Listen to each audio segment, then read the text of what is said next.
Passez à table en DAB+, sur le 95.9 FM et sur radiolaser.fr. Radio Laser est en direct des Vallons dans l'assiette, un événement pour mettre les producteurs de vallons de Haute-Bretagne, communauté en valeur. Attention, l'émission qui arrive va vous donner très faim. Pendant 1 heure, on est avec vous pour les Vallons dans l'assiette, un événement qui invite les producteurs et les restaurateurs du territoire de Vallons de Haute-Bretagne communauté à se rencontrer ici dans les halles de Guichen-Pont-Réan. Vous avez peut-être déjà consommé leurs produits d'ailleurs, par exemple du côté de la brasserie Choc à Pont-Réan ou chez Nacobé à Guipry-Messac, ou peut-être que vous allez les découvrir avec nous aujourd'hui. Dans tous les cas, vous devriez être inspiré pour vos prochains gueuletons, surtout si les circuits courts et la production locale vous intéressent. En un mot, bienvenue au Vallon dans l'assiette. L'émission est à suivre sur le 95.9, en DAB+, et sur radiolaser.fr. Et pour commencer à s'intéresser au Vallon dans l'assiette, eh bien, on peut peut-être commencer par se poser une question. Qu'est-ce que c'est ? Le nom de l'événement donne faim, ça c'est clair, mais il y a aussi un véritable enjeu pour Vallons de Haute-Bretagne communauté, la communauté de communes sur laquelle nous nous trouvons en ce moment même. Et ces enjeux, c'est Audrey Kermergan, chargée de développement touristique pour VHBC, qui va nous les expliquer. Bonjour Audrey. Bonjour Simon. Alors, les Vallons dans l'assiette, qu'est-ce que c'est ? Alors, c'est le deuxième événement que l'on fait des Vallons dans l'assiette, la deuxième année. L'idée, c'est de faire se rencontrer les producteurs de produits locaux et les restaurateurs.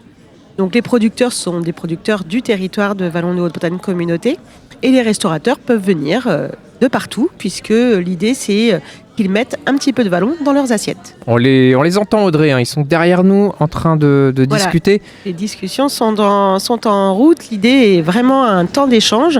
On a démarré cette matinée avec des interventions. À la fois, on a discuté communication et comment valoriser ces produits, comment aider ces producteurs à être visibles. On a échangé aussi pas mal autour des problèmes de circuits courts, en tout cas les problématiques que peuvent rencontrer les producteurs et les restaurateurs pour s'approvisionner.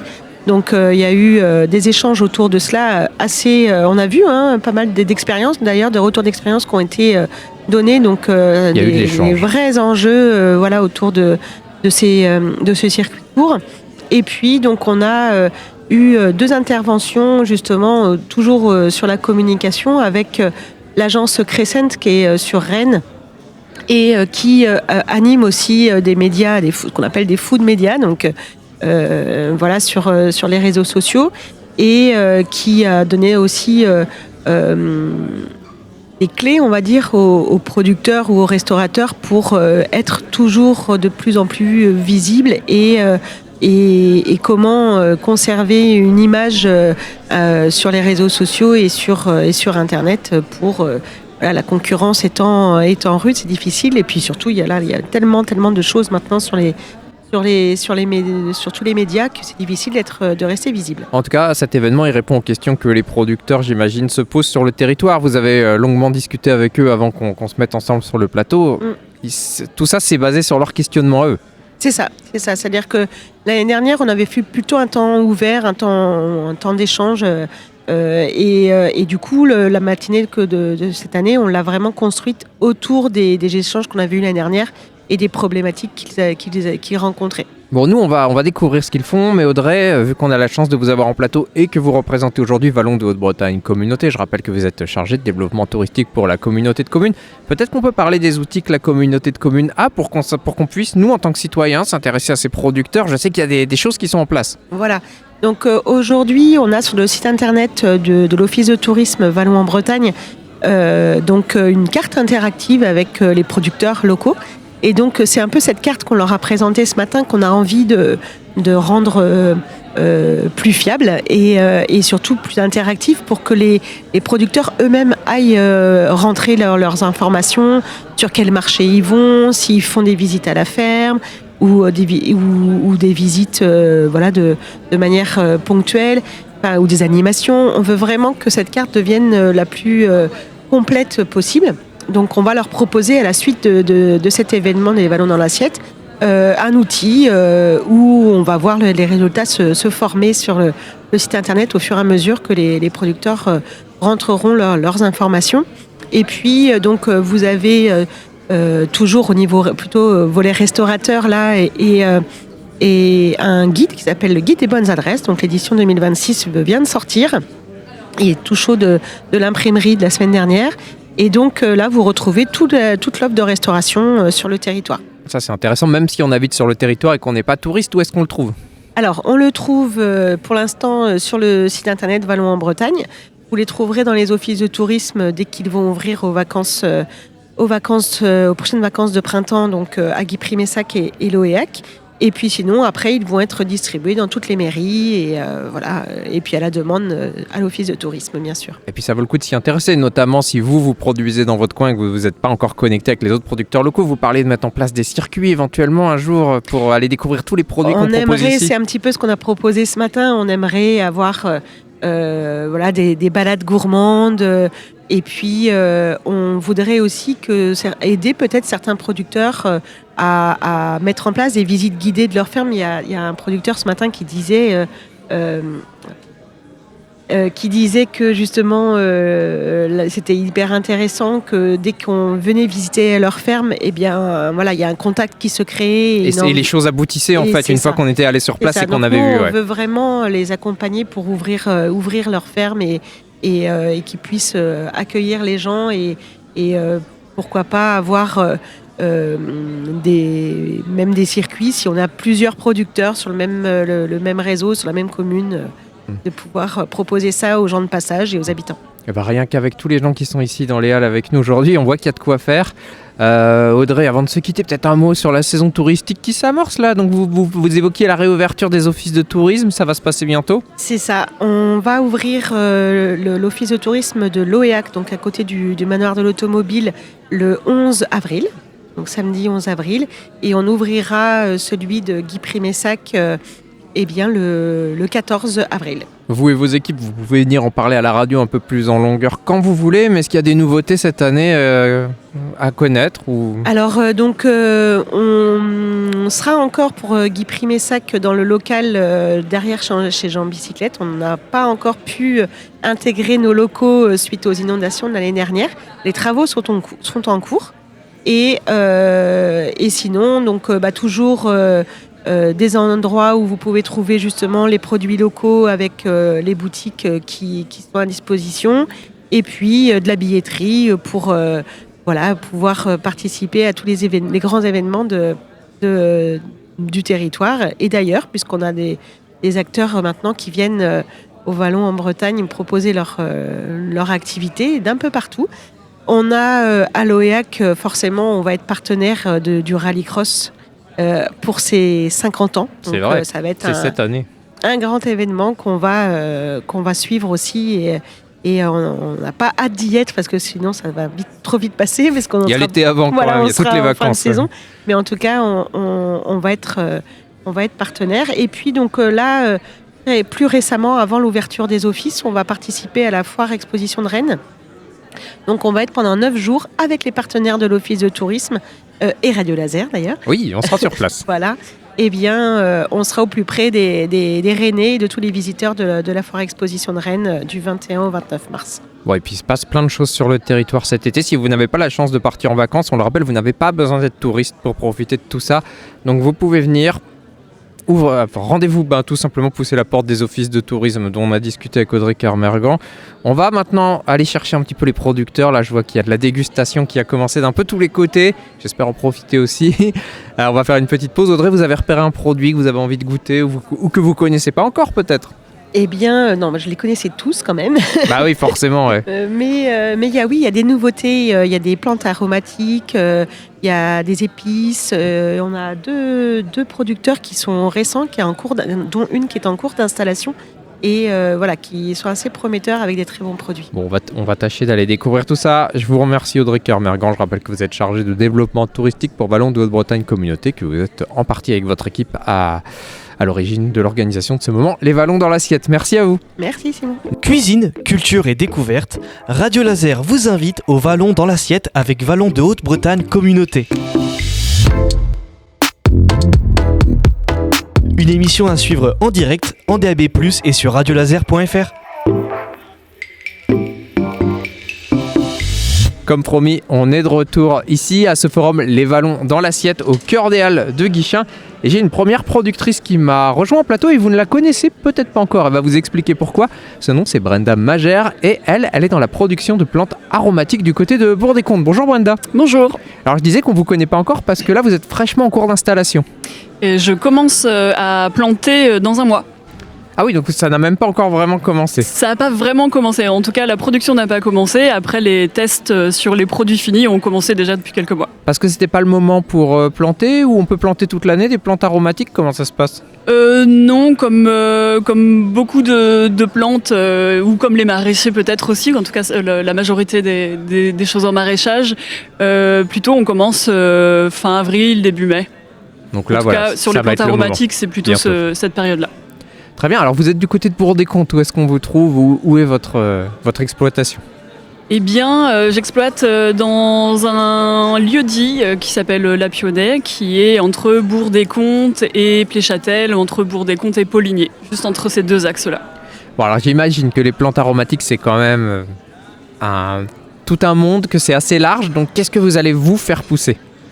Alors, ce que je vais faire pousser, pour l'instant, il y a une vingtaine de variétés que je vais faire pousser. Je peux donner quelques exemples, que sont les classiques menthe, thym, romarin, et puis des plantes un peu moins ordinaires, on va dire, que sont la livèche, par exemple. La livèche, alors qu'est-ce que c'est, tiens? La livèche, c'est la version sauvage du céleri. Voilà, que moi je vais du coup cultiver, donc du sauvage que je cultive. Et pour ça a le même goût ou c'est un peu différent? Ça se rapproche fort du céleri avec ses spécificités du coup d'une autre plante que le céleri. D'accord, et alors dans quoi c'est utilisé la livèche? C'est beaucoup utilisé en salé et pour les courbouillons par exemple, les soupes, voilà, ce petit goût de céleri qu'on retrouve régulièrement dans les soupes par exemple. Et alors, il y aura aussi des épices ou ce genre de choses? Oui, il va y avoir du poivre. Je vais aussi mettre du cassis pour récolter les bourgeons, pour faire du poivre de cassis. Il va y avoir des roses aussi. Il va y avoir de la verveine, de la citronnelle. D'accord. Donc on va pouvoir acheter tout un tas de produits comme ça. Alors vous allez m'expliquer tout ça, mais vraiment circuit court de manière locale, c'est ça qui vous intéresse, je suppose? Alors, c'est une partie qui m'intéresse, notamment de faire avec les autres productrices et producteurs en fonction de ce que eux produisent et pour pouvoir proposer des produits qui associent différents ingrédients qui sont du même secteur. Je peux donner un exemple de discussion que j'ai eue pas plus tard qu'il y a 2 jours avec une éleveuse de vaches qui produit du fromage, et avec des réflexions sur comment associer les épices et les aromates à du fromage frais, voire à de la tome, par exemple. Ça vous intéresse, vous, d'être en contact avec les autres producteurs, qui sait peut-être les restaurateurs aussi du territoire, c'est pas ça qui manque? Oui, les restaurateurs, les artisans du goût aussi, c'est-à-dire par exemple les boulangeries, voilà, toutes les personnes qui travaillent en fait le culinaire, quoi. Et sinon, vous avez une idée d'où nous, on pourra trouver vos produits? Si on n'est pas restaurateur ou producteur, est-ce qu'on pourra quand même... Alors, j'ai une idée en partie. Tout est encore à construire. Là, c'est un peu l'année où je construis le côté production. Et après, les pistes que j'ai sont des épiceries fines à Rennes, où tout à l'heure, j'ai eu un contact avec une épicerie qui se monte à Pipriac. Voilà, donc des épiceries qui sont plutôt locales. Et j'ai eu un contact aussi avec le goût d'ici, pouvoir proposer aussi des produits par ce réseau. Je suis sûr que c'est un projet qui intéresse plein de monde. Est-ce qu'on peut suivre l'évolution? Comment on fait pour se tenir au courant d'où vous en êtes? C'est encore en projet aussi. Work in progress. Bon, écoutez-vous, pas de panique, Radio Laser va évidemment suivre le projet de près. Peut-être que, qui sait, on aura rapidement l'occasion de se reparler. Moi, j'avais envie de savoir comment vous vous étiez retrouvé à vous lancer dans ce projet. Comment vous vous êtes retrouvé là aujourd'hui? Qu'est-ce qui vous a donné envie de vous lancer là-dedans? J'ai eu ce projet déjà, cette envie en tout cas, il y a une 15aine d'années. Et puis, j'ai trouvé un autre travail, il s'est passé autre chose et j'ai mis ça de côté. C'est devenu quelque chose que j'aurais pu faire un jour dans ma vie, mais comme plein d'autres choses. Et puis, il y a 2 ans, donc des amis ont acheté... dans un lieu-dit bâtiment et terre. ce qui m'a relancé sur cette envie-là. J'étais jusqu'alors intéressée par les propriétés médicinales des plantes, et dès lors que j'ai eu l'opportunité de monter quand même quelque chose, c'est le culinaire qui l'a emporté et qui m'a bien attrapée. Ah bah écoutez, on va se tenir au courant pour la suite. Nous, on a hâte d'en apprendre un petit peu plus, et puis qui sait, on viendra vous visiter quand tout sera prêt. Mais en tout cas, je rappelle que mon invité, c'est Brenda Magère. On peut se permettre de donner votre contact si jamais quelqu'un a envie d'en savoir plus ? Tout à fait. Bon bah vous contactez la radio, on fera ça, et puis on vous le mettra une adresse mail, hein. J'ai vu que j'en ai une sous les yeux pour contacter Brenda si vous avez envie de lui poser une question ou de lui proposer vos services aussi. En tout cas, merci. Merci à vous. Ah, et puis avant de se quitter, je crois qu'on n'a pas parlé des thés. C'est vrai. Alors dites-moi plus, il va aussi y avoir du thé, comment ça va se passer ? Qu'est-ce que vous proposez ? À quoi vous pensez ? Puisqu'on est encore, comme on l'a dit tout au long de notre échange, en projet. Ouais. Il se trouve que dans mon intérêt pour les propriétés médicinales, j'ai il y a quelques temps fait une tisane de feuilles de frêne. Et j'ai été très surprise du goût que ça avait, et notamment parce qu'il se rapproche d'un thé qui s'appelle le thé Tuocha, qui est un thé assez doux. Et là, je me suis posé la question de comment on pouvait accentuer ce goût pour se rapprocher justement du thé. Et là, j'ai pensé à l'oxydation, la fermentation, peut-être la torréfaction. Et là, je me suis rendu compte que le thé que l'on connaît, qui est plutôt d'une plante qui s'appelle le Camellia sinensis, utilisait différents process pour transformer les saveurs. Et j'ai commencé à faire pas mal de tests autour des feuilles d'arbres. Et voilà comment j'ai développé une gamme de thé du bocage. Donc à partir de feuilles de pommier, de merisier, de noisetier, de frêne, etc. Ça n'a pas l'air d'être des choses qu'on trouve forcément beaucoup dans le coin en attendant. Non, alors c'est à la fois très chouette et à la fois j'ai pas de repères, puisque personne ne fait ça. Bon, on va être heureux d'expérimenter tout ça avec vous en le goûtant. Je rappelle une nouvelle fois que mon invité c'est Brenda Magère et qu'elle est en plein développement de son activité et que son projet c'est donc de vous proposer des plantes aromatiques à Bourg-des-Comptes. Merci à vous et puis à très vite. Merci.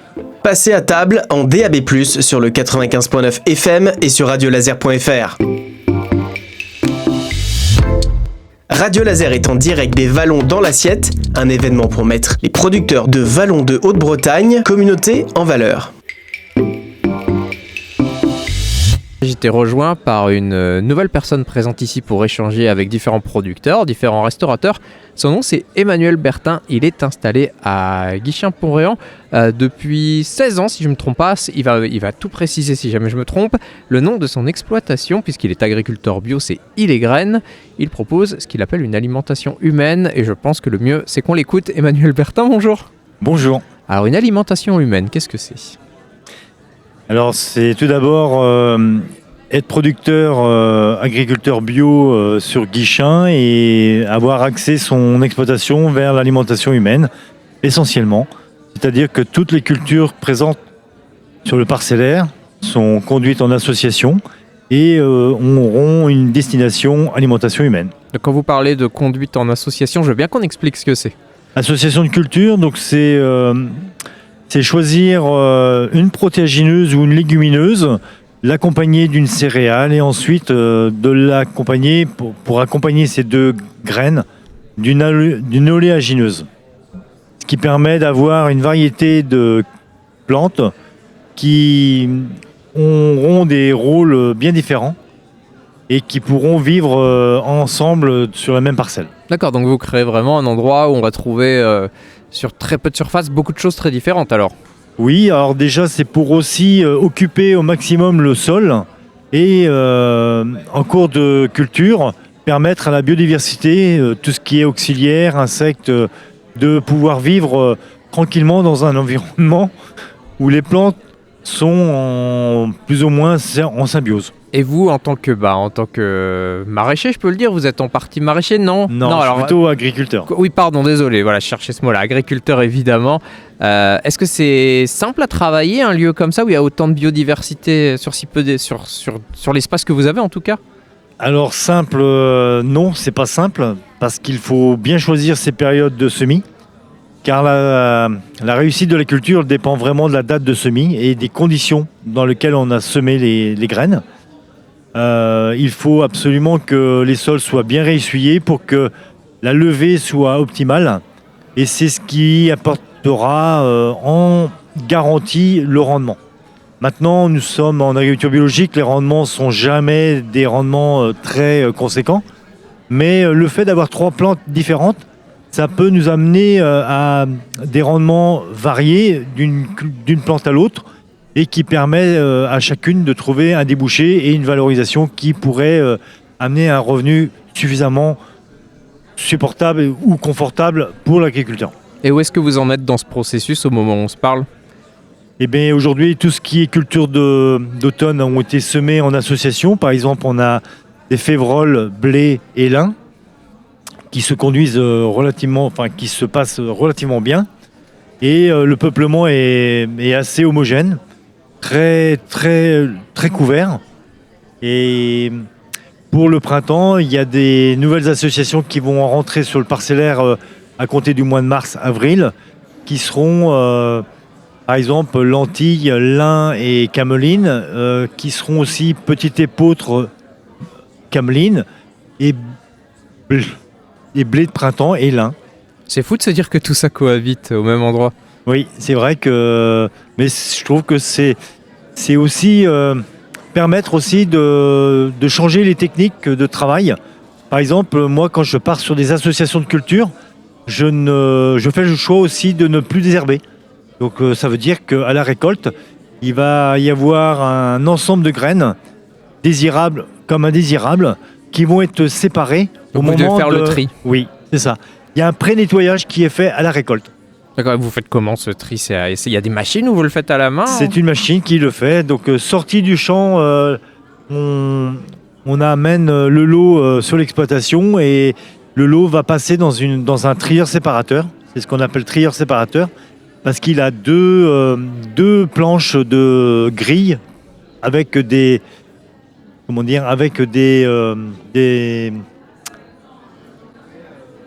Bon, c'est pas grave si vous ne retrouvez pas le Non, nom, mais c'est vous des pouvez nous grilles. expliquer avec d'autres mots. C'est des grilles. De grilles, quoi, tout Ouais, c'est des simplement. grilles. Et après tout ça, vous pouvez l'envoyer aux producteurs ou à vos... Enfin, je veux dire aux... Non, ça ne s'arrête pas à ça, justement. Ah, bah alors dites-moi. Il y a une séparation Il des manque une graines, donc avec un jeu de grille sur 2 niveaux. La majorité des graines qui va ressortir du champ va partir directement dans une cellule pour être stockée sur l'année. Pour l'autre partie, elle sera divisée et orientée vers des big bags qui, eux, seront renvoyés en cellules. Et après, chaque lot sera renettoyé soigneusement pour qu'il puisse correspondre à un débouché. Alors Emmanuel, où est-ce qu'on peut trouver la production d'Île et Graines sur le territoire ? Eh bien, on peut le retrouver à Guichen, mais pas que. On peut le retrouver à travers des paysans boulangers qui me demandent des blés pour faire des farines, pour faire des pains.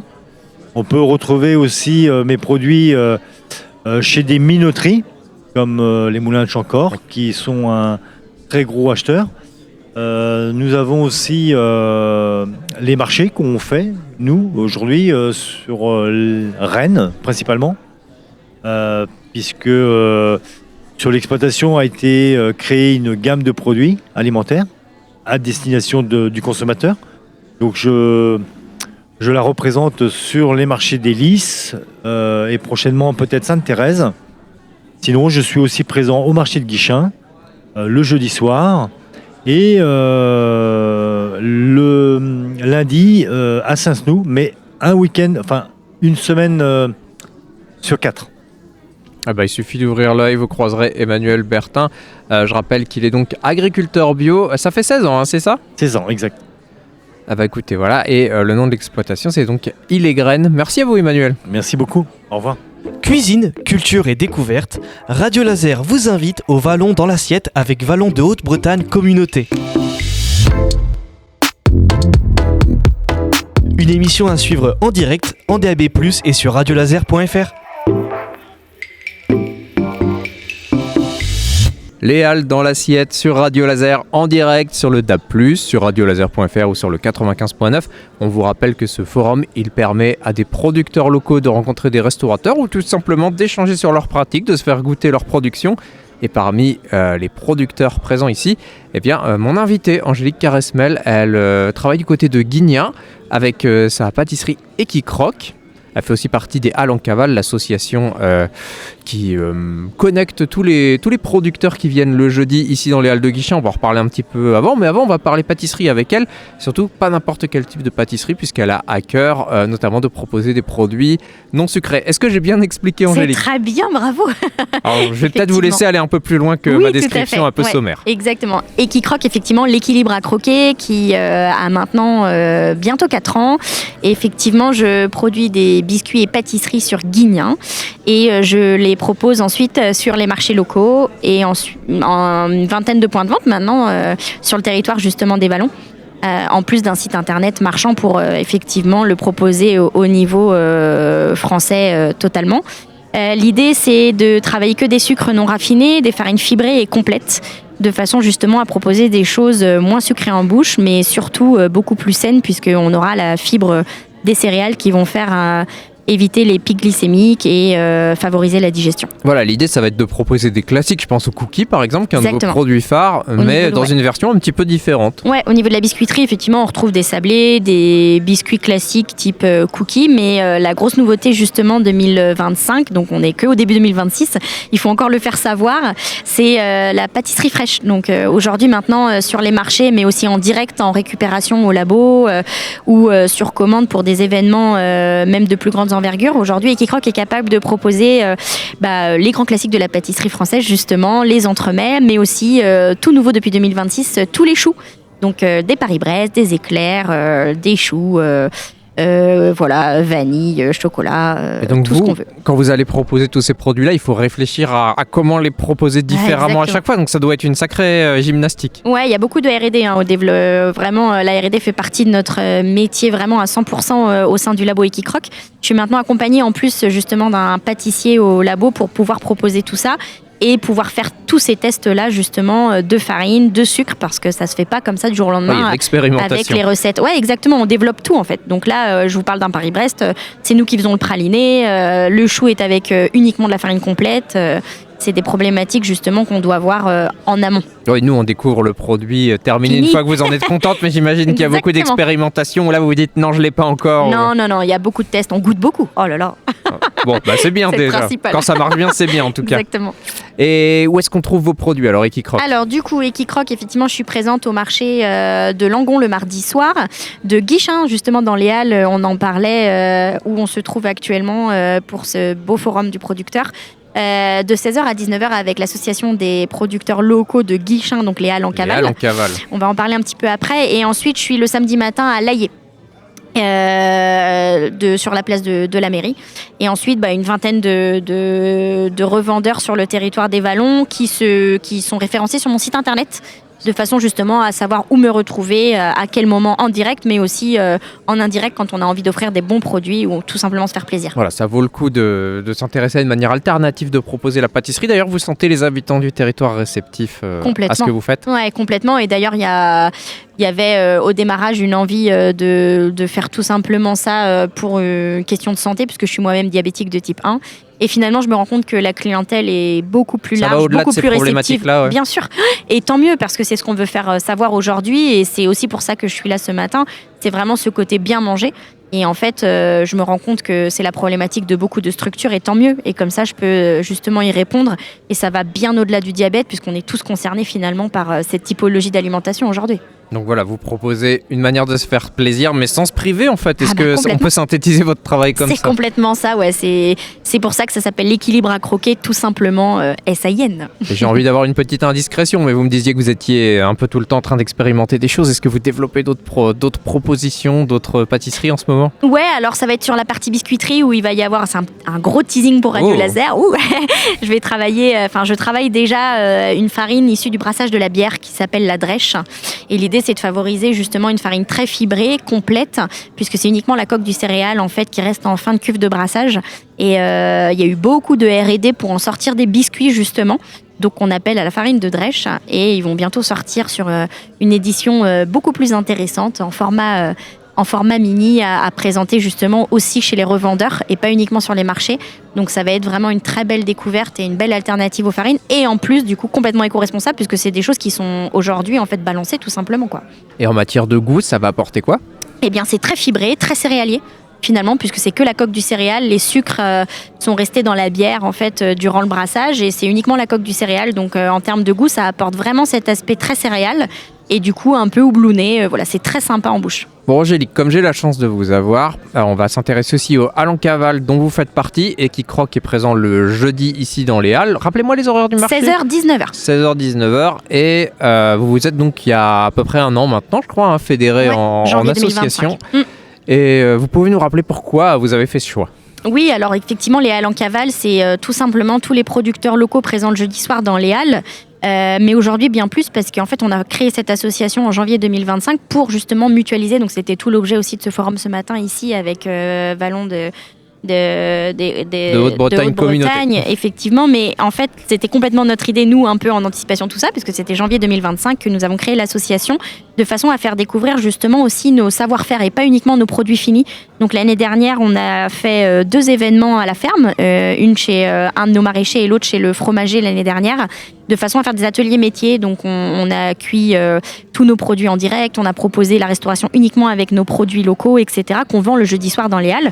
Et l'idée, c'est de mutualiser justement nos livraisons, de donner à chacun nos bonnes adresses et de faire une seule et même finalement proposition. On en parle encore aussi ce matin, mais aux restaurateurs, aux collectivités. Et finalement, avec plusieurs producteurs, on arrive à faire des choses qu'on ne peut pas faire tout seul. Donc l'idée, c'était vraiment de mutualiser et de dynamiser ce marché du jeudi soir qui était auparavant uniquement bio et plutôt restreint, on va dire, justement sur la proposition de produits. Aujourd'hui, on est tous les juillet-août sur la cale de Pont-Réan. On est, à partir du moment où il fait beau, vous nous retrouvez plutôt justement sur la place en face des Halles et pas enfermés justement dans les Halles pour faire découvrir à plus de monde ce marché où il y a uniquement des producteurs locaux et pas que des bio, mais en tout cas, on fonctionne vraiment avec du local. Et Angélique, on peut dire que vous repensez là en ce moment un projet pour réunir tous les habitants du territoire qui sont intéressés par votre démarche. Exactement, on a donc eu lieu, ça a déjà eu lieu l'année dernière, comme je disais, à 2 reprises. Cette année, il faut noter ce rendez-vous. Donc le Save the Date, c'est le 26 septembre 2026 à la chèvrerie de Chauvignac, ici à Guichen. Et c'est là aussi où il y aura encore nos ateliers métiers. Donc les enfants pourront voir aussi les animaux. Il y aura la traite des chèvres, du pain cuit au feu de bois, un atelier galette. Et moi, je propose aussi que les enfants puissent découvrir les sucres et les farines que je travaille et qu'on cuise même directement les biscuits au feu de bois directement dans le four du boulanger sur place. Et bien sûr, restauration, musique jusqu'au bout de la nuit, nous connaissons. Bon, c'est l'occasion de s'amuser, d'apprendre des trucs, donc ça se refuse pas. En attendant, Ekikroc, c'est donc à retrouver de 16h à 19h le jeudi dans les Halles de Guichen, mais pas que, on l'a vu. Hein. Ouais. Et il y a un site internet, évidemment, si vous voulez voir les produits, parce qu'on en parle, mais c'est bien de les voir aussi, je trouve, ça donne faim. En tout cas, mon invité, donc, c'est Angélique Caresmel qui gère Ekikroc. Merci à vous. Merci beaucoup. Passez à table en DAB+, sur le 95.9 FM et sur radiolaser.fr. Radio Laser est en direct des Vallons dans l'assiette, un événement pour mettre les producteurs de Vallons de Haute-Bretagne, communauté en valeur. Alors, juste avant, on a parlé dessert. Avec le dessert, un bon café et les Vallons dans l'assiette nous permettent de faire ça aussi, puisque je rappelle qu'on est en direct de ce forum qui se tient en ce moment dans les Halles de Guichen. Et donc je suis en compagnie d'une nouvelle invitée, Lénaïque Dilasser. Elle vous propose Café des Vallons du côté de Pipriac et vous l'avez compris, c'est une entreprise de torréfaction qui vous propose un café local. On va voir un peu comment tout ça est fait avec elle. Bonjour à vous. Bonjour. Alors, Café des Vallons, l'idée c'est donc, c'est dans le nom, c'est de proposer un café qui soit tout simplement issu du circuit court. C'est ça. En fait, je suis installée donc à Pipriac, je torréfie au feu de bois. Et je choisis des cafés majoritairement de productrices, donc aux 4 coins du monde. Le café, il est cultivé en fait sur la ligne de l'équateur. Donc ça peut être en Colombie, au Congo, au Rwanda, en Inde aussi. J'ai un nouveau café en Inde là actuellement. Et donc je les fais venir le plus possible à la voile et le plus possible issu de productrices. D'accord, il y a une vraie démarche éco-responsable autour de votre travail et pas seulement, on l'a entendu. Oui, c'est important pour moi. Et le petit E supplémentaire de Café des Vallons au féminin, c'est vraiment pour montrer mon engagement en fait Qu'est-ce féministe. qui vous a donné envie justement de pousser cette démarche et cet engagement féministe jusque dans ce travail? Parce que j'imagine que c'est plus de boulot d'aller chercher des productrices un peu partout dans le monde. Oui, c'est vrai que j'utilise en fait le café pour suivre mon engagement féministe. À la base, quand même, je suis torréfactrice et le produit que j'aime, c'est le café. Et en fait, c'est une histoire de rencontre. Les premières productrices avec qui j'ai travaillé sont en Colombie, dans la vallée Santa Marta. Et je pensais qu'elles étaient seules. Et en faisant mes recherches, en discutant beaucoup avec des importateurs, je me suis rendu compte qu'il y avait d'autres femmes qui étaient poussées par une association qui s'appelle Women in Coffee et qui les aide à ouvrir un compte bancaire, à gérer une entreprise et à assurer des formations. Donc j'ai vraiment envie de soutenir l'entrepreneuriat féminin dans ces pays-là aussi. Ces femmes, vous les avez rencontrées alors? Alors, j'ai pas eu encore la d'accord. chance d'y aller. C'est mon projet d'aller en Colombie en priorité et de rencontrer ces femmes qui se battent pour faire tenir leur coopérative. Ouais. Et si vous faites ça, ce serait super que vous veniez nous le raconter parce que Avec ça a l'air grand d'être un plaisir. projet assez fou. Oui. Vous nous expliquez donc que vous torréfiez le café au feu de bois, hein, c'est ça? Oui, c'est ça. Oui, c'est ça. Alors, j'ai envie de dire pourquoi. Pourquoi? Oui, exactement. Alors, parce que je suis dans une région, donc j'habite à Guipry et j'ai beaucoup de bois. On a des forêts, je ramasse le bois qui tombe en fait pour alimenter mon torréfacteur. Et le feu de bois, la cuisson au feu de bois va permettre de ranimer tous les notes aromatiques des cafés. C'est-à-dire que le process va permettre de cuire à cœur le grain de café. Et on va retrouver ces parfums justement dans la tasse.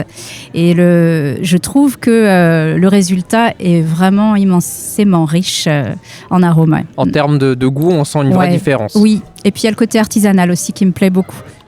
J'aime travailler le feu aussi. Et votre café, il est aussi adressé aux gens qui sont sensibles à cette démarche, savoir d'où vient le produit, comment il est fait. C'est important pour les clients aujourd'hui, j'imagine. Oui, et j'ai la chance en fait de proposer mon café sur les marchés du secteur.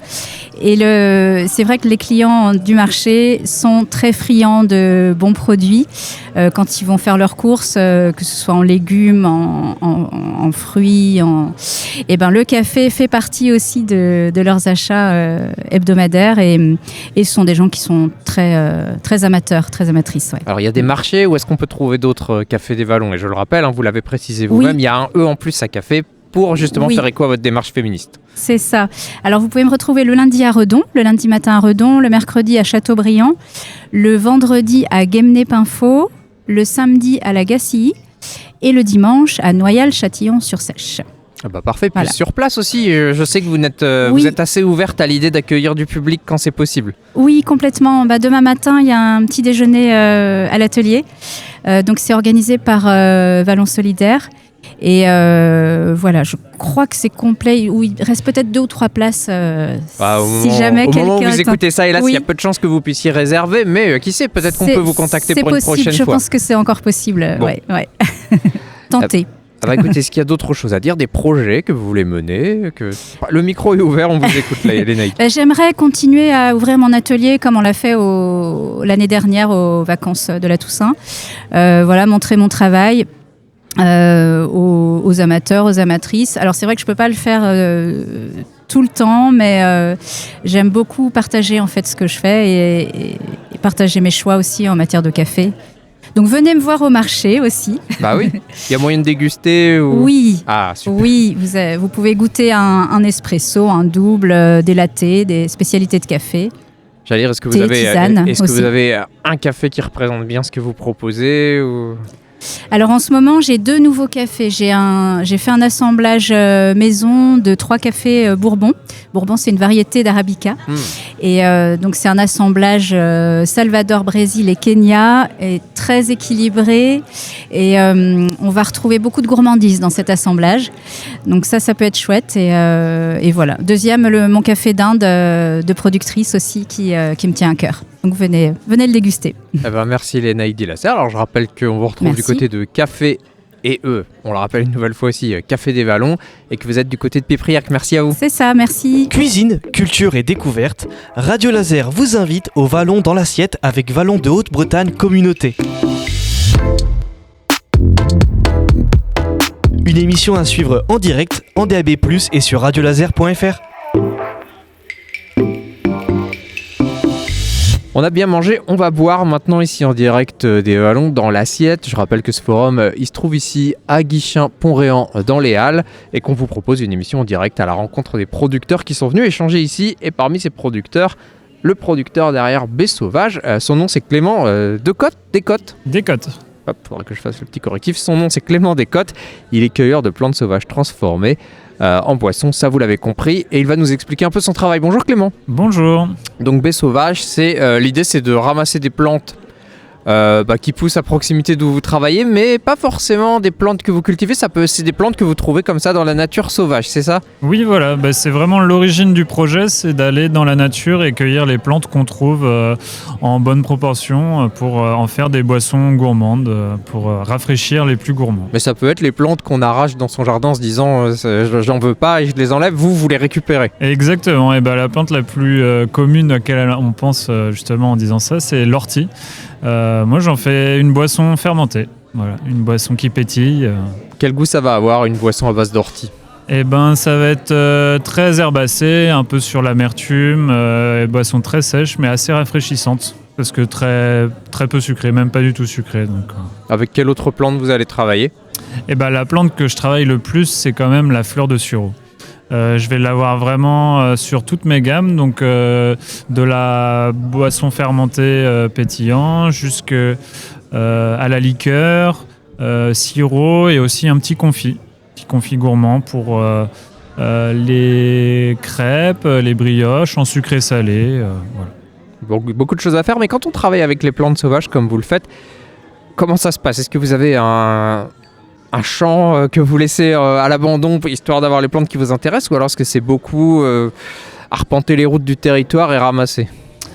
C'est un peu ça, on essaye de préserver des coins de cueillette qu'on découvre, d'entretenir sans non plus faire taille rase sur les autres espèces. C'est pour ça que je ne vais pas vous demander précisément où vous ramassez aujourd'hui, parce qu'on va quand même vous laisser vos petits spots. Chacun a ses spots de cueillette. C'est comme les champignons, c'est comme les champignons, exactement. Ouais. Mais c'est vrai qu'il faut faire attention, par exemple, à sécuriser quand même des cueillettes. Par exemple, je pense à un bord de chemin peu fréquenté qui peut être coupé sans qu'on l'ait voulu et ne plus bénéficier d'une récolte. Parce que la municipalité, c'est un peu dépendant de ça aussi. Ouais. C'est pour ça que c'est intéressant d'être vraiment en lien avec les propriétaires, leur expliquer un peu ce qu'on fait. Bon, déjà pour leur demander la permission de le faire, mais aussi de voir avec eux sur des tailles d'arbres, de choses comme ça, d'essayer de garder au maximum les ressources que moi je travaille. C'est une démarche qu'ils doivent comprendre. En plus, vous les débarrassez un peu aussi. Il y a un peu de ça, ouais, bien sûr. Et les consommateurs, justement, vous faites ce que vous proposez, on le trouve pas si souvent que ça. Je pense même qu'à ma connaissance, il n'y a que vous sur le territoire qui avez cette démarche. Sur le territoire, oui. Et même en France, on doit être peu nombreux, je pense. Alors, qu'est-ce qu'ils en pensent, les consommateurs ? Qu'est-ce qu'ils en disent ? Qu'est-ce que ça leur inspire, votre proposition ? Ils sont très curieux, déjà. Donc, il y a des plantes un peu qui... pas qui les rebutent, mais qui n'ont pas l'habitude de consommer, je pense, pour y revenir à l'ortie. On a un petit peu des a priori, voilà, tout à fait. Mais sur les autres plantes, ils sont très curieux, justement, de découvrir aussi des nouveaux produits, des nouvelles boissons, faibles en alcool, qui peuvent se servir à l'apéritif, pour profiter d'une autre manière aussi de moments festifs entre amis ou en famille. Bon alors Clément, on s'était vu il y a à peu près un an. Oui. Et vous m'aviez évoqué un projet de vignoble local. Tout à fait. J'ai envie de savoir où ça en est. Les vignes ont été plantés en mars 2025. Donc voilà, le vignoble pousse petit à petit. C'est encore un tout petit vignoble, on est à moins d'1 hectare. Il y a eu un petit peu de perte l'année dernière. J'allais vous demander avec la météo compliquée qu'on a eue. Ouais, tout à fait. Après la plantation, c'est vrai qu'on n'a pas eu de pluie jusqu'à juillet. Ça a été très très compliqué. Et là, la plus récente, avec on se rappelle évidemment des crues, des longs épisodes pluvieux, ça a été ? Oui, parce que je suis sur un coteau assez sableux. Et puis j'ai fait un vignoble en terrasse, donc les racines des vignes sont épargnées par l'eau. Ça leur a même fait du bien et j'espère que ça va les faire repartir d'autant plus au printemps. Affaire à suivre alors. Affaire à suivre. On peut rappeler où est-ce qu'on peut trouver la production de baies sauvages ? Et ben ici à Guichen, au goût du bio, au goût d'ici. Et sur le territoire, je crois que c'est tout. Après, ça va être vers les plus grandes villes comme Bru, Rennes, Redon, Guerre, Plélan-le-Grand. Voilà. Bah, ouvrez l'œil et vous trouverez sans doute les produits de mon invité Clément Decotte.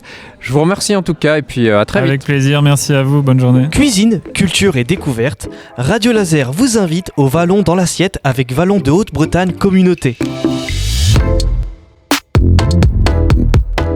Une émission à suivre en direct, en DAB+, et sur radiolaser.fr. On n'a pas encore eu l'occasion de mettre un peu de viande dans notre assiette, pourtant on est présent ici sur cet événement, les Vallons dans l'assiette, et on va rencontrer un producteur maintenant en direct des Halles de Guichen. Son nom c'est Sébastien Cerclé et il vous propose Nacobé du côté de Mort de Bretagne, un élevage de viande et vous allez le voir, pas n'importe quelle viande. Bonjour Sébastien. Bonjour. Quelles espèces on va trouver sur votre exploitation ? Alors j'ai, comme le nom l'indique, du Wagyu, qu'on peut dire Kobe au Japon. On en entend de plus en plus parler, mais on peut rappeler, faire un peu de pédagogie, rappeler ce que c'est que cette viande. En fin de compte, le Wagyu, c'est WA, c'est Japon, JYQ, bœuf japonais. C'est une race qui est très persillée, qui donne beaucoup de goût. Donc persillé, ça se voit sur la viande, c'est des petites taches, c'est des traces c'est ça de gras, des tranches de tout fines qui se mélangent avec la viande. Alors une particularité, il ne faut jamais manger une viande de Wagyu bleue. Il faut qu'elle soit bien, j'aime bien saignant. Donc en fin de compte, il faut qu'elle soit cuite, mais il faut que toutes les traces de blanc soient fondues. Et c'est ça qui donne le goût à la viande. Et parce que si vous le faites bleu, vous mangez, des traces de gras et c'est du beurre. Ah oui. Vous allez vous écurer. Vous n'allez pas profiter totalement de tout le goût et toute la texture de la viande. En fin de compte, la cuisson permet de faire fondre le gras et permet de donner du goût à la viande et aussi changer un peu la texture de la viande.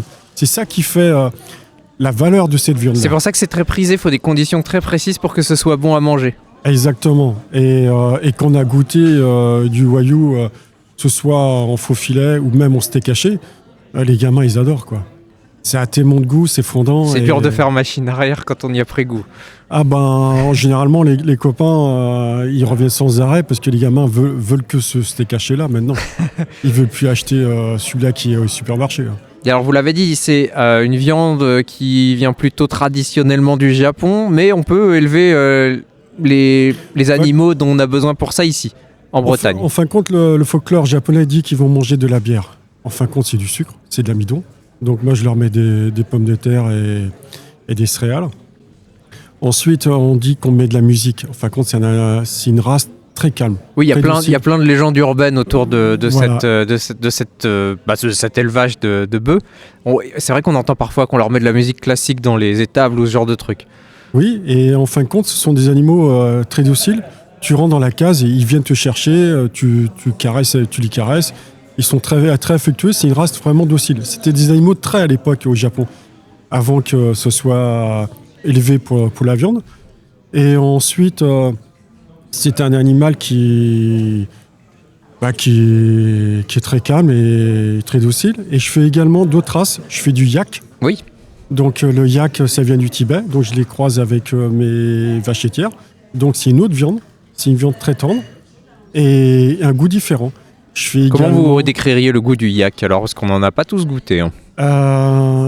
C'est un goût prononcé comme le Wagyu, mais différent. J'ai des clients, ils adorent le yak. Ils préfèrent le yak que le Wagyu. Et d'autres, ça a l'air d'être des viandes de caractère en tout cas. Je sais pas si le terme existe, mais... Oui, parce que c'est une race... le yak, c'est une race un peu atypique et qui vit au Tibet, mais... c'est une autre, c'est comme je fais du galway aussi, du angus, du Reddy Black, du rotata. Chaque race a un goût différent, a une texture différente, et ce sont des niches, pas des races c'est des souches à faible effectif, donc ça a un goût différent, effectivement. Et c'est ce que recherchent mes clients, ou les restaurants, parce que ça sort de l'ordinaire. C'est comme du vin. Ouais. Il y a du vin blanc, il y a du vin rouge. Chaque vin a un goût différent. C'est sucré, c'est moins sucré, c'est amer. Et en fin de compte, les clients, ils ont leur choix. Il y en a qui préfèrent le Galloway, d'autres ils vont préférer le Yak, d'autres le Wagyu. Et c'est vrai que le Wagyu, c'est ce qui ressort le mieux, parce que c'est une texture tout à fait différente. Quand les gens goûtent la viande, ils disent c'est pas de la viande. Elles font D'accord. Tout à fait différent. C'est autre chose que ce qu'on a l'habitude de consommer. Exactement. Et alors donc les Yak, c'est Wagyu, c'est Yak. Qu'est-ce que vous proposez d'autre chose au sein de votre exploitation? Il y a du Galloway, il y a même des Highland. Donc ça c'est plutôt écossais, c'est ça? Highland et Galloway, c'est écossais, ouais. Les Highland, ils ont des longues cornes avec du poil long. Ce sont des animaux qui supportent très bien les températures extérieures, et il faut mieux éviter de mettre dans les bâtiments parce que sinon ils transpirent et ils vont être malades. Et il y a des gens qui viennent juste pour voir les animaux à la maison. Oui, c'est ce que j'allais vous dire, parce que ça fait beaucoup d'espèces qu'on n'a pas l'habitude de voir sur le territoire d'habitude. Ça doit être sympa de voir tout ça. Justement, les gens viennent, ils m'appellent et ils viennent voir avec leurs enfants. Par contre, j'ai toujours refusé les écoles parce que avoir 30 gamins dans un champ... Un peu imprévisible, ouais. Ça crie dans tous les sens et les animaux vont être apeurés, ils vont partir à l'autre bout du champ. Vous avez dit que c'était des animaux plutôt tranquilles, donc faut les laisser dans un état de calme. Exactement. Donc quand les gens viennent, ils viennent avec les enfants, donc on y va tranquillement, ils peuvent caresser et les animaux parce que ils sont calmes, ils ont l'habitude de voir du monde. Et puis tant qu'on leur crie pas dessus et qu'on fait pas de gestes brusques, il n'y a aucun souci. Alors Sébastien, la question maintenant c'est où est-ce qu'on trouve vos produits ? Alors on peut les trouver dans différents magasins. J'en ai à Saint-Avé, à Oruden, chez qu'on s'appelle Territoire à Bain-de-Bretagne, dans des restaurants, c'est-à-dire des petits Nicolas à Nouveau-Vatou, le Smoke, l'atelier à Mour de Bretagne, ou le Capuki à Saint-Auray. Sinon, les gens viennent chercher directement à la maison. On peut venir sur place à Mour de Bretagne. Je fais du colisage, donc il y a des colis de 10 kg, 5 kg, où les gens veulent juste faire plaisir pour du pur Wagyu, un faux filet, quelques steaks hachés ou juste une côte de bœuf. Dans ce cas-là, ils viennent chercher à la maison. Rendez-vous donc du côté de Mour de Bretagne, vous pouvez contacter Sébastien Cerclé. Je rappelle que le nom de son exploitation c'est Nakobe. Si vous voulez découvrir ces viandes qu'on n'a pas l'habitude de manger, ou peut-être qu'il sait juste rencontrer des animaux que vous ne connaissez pas encore. Merci Sébastien. Passez à table en DAB+, sur le 95.9 FM et sur radiolaser.fr. Radio Laser est en direct des Vallons dans l'assiette, un événement pour mettre les producteurs de vallons de Haute-Bretagne, communauté en valeur. Et nous, on va se connecter avec une nouvelle productrice, comme je vous l'ai dit. Son nom, c'est Virginie Roussel. Elle est maraîchère à Guipry-Messac. Le nom de sa ferme, c'est la Terre de l'Eau. Bonjour à vous. Bonjour. Alors, ce qui est intéressant avec la Terre de l'Eau, c'est que vous n'avez pas eu envie de proposer la même chose que tous vos collègues. Vous avez une démarche un peu atypique et j'utilise votre propre mot. Oui, c'est exact. En fait, au moment de mon installation, il y avait déjà il y avait quelques maraîchers en bio sur le secteur des Vallons de Haute-Vilaine. Et donc du coup, mon idée, c'était de faire du complément de gamme de ce que faisaient pas mes collègues. Et donc j'ai choisi des produits, alors que je dis atypiques, parce qu'on n'a pas forcément l'habitude de les retrouver dans les jardins ou sur les étals des magasins. Et je vais faire par exemple ce qu'on appelle des physalis. Alors beaucoup connaissent ça sous le nom de amour en cage ou coqueret du Pérou. D'accord. Je vais faire des Oka du Pérou également. Alors je veux bien qu'on s'arrête sur les physalis. Physalis. Je suis pas très fort, donc expliquez-moi ce que c'est. Alors physalis, c'est un petit fruit orange qui est entouré d'une petite cage un peu type dentelle. Est-ce que c'est ce qu'il y a sur les gâteaux ? C'est exactement ce qu'il y a, c'est ce qu'on retrouve sur les gâteaux. Et d'ailleurs, c'est pas forcément une bonne pub, malheureusement. Ah oui ? Pour ce fruit-là, parce que les gens se disent que c'est de la déco et donc du coup ça ne se mange pas.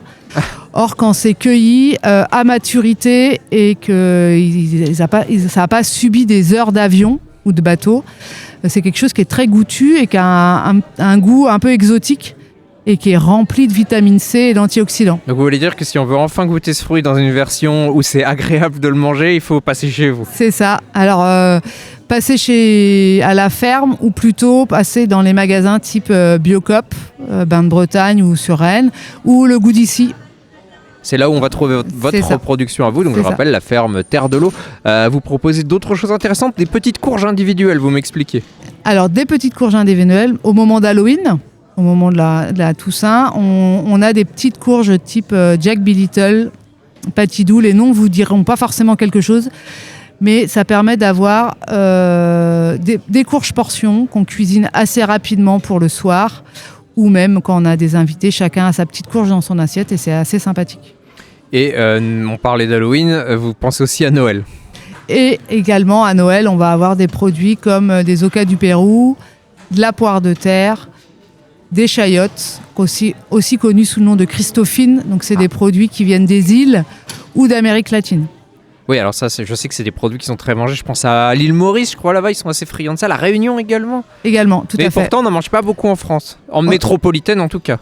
On n'en mange pas beaucoup en France, effectivement, parce que nous, c'est la même famille que les courgettes et les courges. Et donc, du coup, c'est un moment où on en a moins dans nos assiettes et ça se cultive à une période où on est plutôt passé sur des courges. Mais c'est pourtant très bon. Mais c'est quand même possible de le faire pousser. Et c'est carrément possible de le faire pousser chez nous. Et puis des fraises aussi, et ça, on dit jamais non. Et voilà. Et pour des fraises, alors les fraises, nous, on est en avant-saison de nos copains qui font de la fraise en extérieur. Nous, on l'a fait sous serre. Et donc, du coup, elle est présente sur la ferme à partir du 15-20 avril jusqu'au 20 mai à peu près. Et comme vous avez cette volonté de vous démarquer, de réfléchir à proposer des choses qu'on ne trouve pas forcément ailleurs, vous avez d'autres projets pour l'avenir? Vous pensez à d'autres choses? Eh ben justement, je suis venue ici pour pouvoir rencontrer des collègues restaurateurs qui pourraient mettre en valeur nos produits locaux, produits localement, mais qui des fois ont une saveur un peu exotique. C'est pas quelque chose qui est très recherché pour l'instant, donc vous avez besoin d'en faire parler?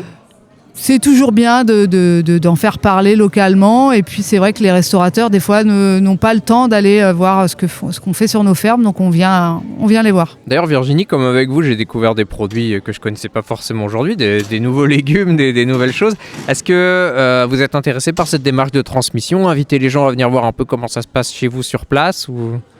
Alors j'y réfléchis effectivement avec l'Office de tourisme à monter peut-être un partenariat pour accueillir des groupes sur la ferme. Bon bah vous êtes au bon endroit pour ça en tout cas. Est-ce qu'il y a d'autres choses que vous voulez nous dire sur la ferme Terre de l'Eau?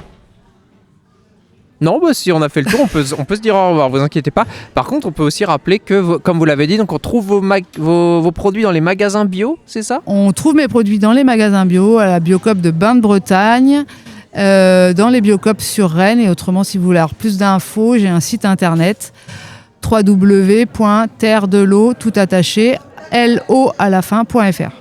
Et évidemment, vous pouvez réécouter cet échange en podcast si vous n'avez pas eu le temps de noter cette adresse mail. Je le précise à chaque fois parce qu'on sait qu'écouter la radio, quand on n'a pas le temps de noter, des fois c'est frustrant. Et vous pourrez retrouver le travail de Virginie Roussel. Je vous remercie. Merci à vous. Je rappelle que votre ferme, elle est à Guipry-Messac, que vous y êtes maraîchère et que ça s'appelle la ferme de la Terre de l'Eau. Et c'est avec vous qu'on va refermer cette émission, que vous retrouvez également en podcast sur radiolaser.fr. Je remercie toute l'équipe de Vallons de Haute-Bretagne Communauté de nous avoir permis d'être ici avec les producteurs et les restaurateurs dans les halles de Guichen-Port-Réan. Le nom de l'événement, je vous le rappelle une nouvelle fois, c'était les Vallons dans l'assiette. Je vous remercie, je vous souhaite bon appétit puisque je suppose que maintenant vous avez bien faim avec tout ce dont on a parlé.